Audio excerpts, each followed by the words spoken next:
My name is Madison Moore, and the book I chose for this presentation was Little Critters, Hansel and Gretel. The Bibliography of Little Gretel's Hansel and Gretel. This book is aimed towards ages 5 to 8. The summary of the book is based off the classic tale of Hansel and Gretel.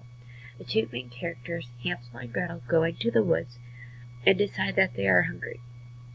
They see a candy house and decide to go in.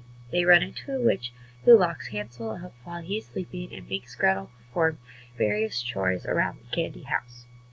In the end, Gretel outsmarts the witch and pushes her into the well.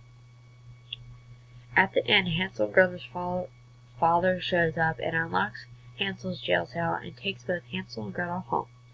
The qualities I like about this book is that it provides a twist on a classic folk tale of Hansel and Gretel. The book has colorful, vibrant pictures, and the book is also an easy read for children. The words are also a size in which children can easily understand and read.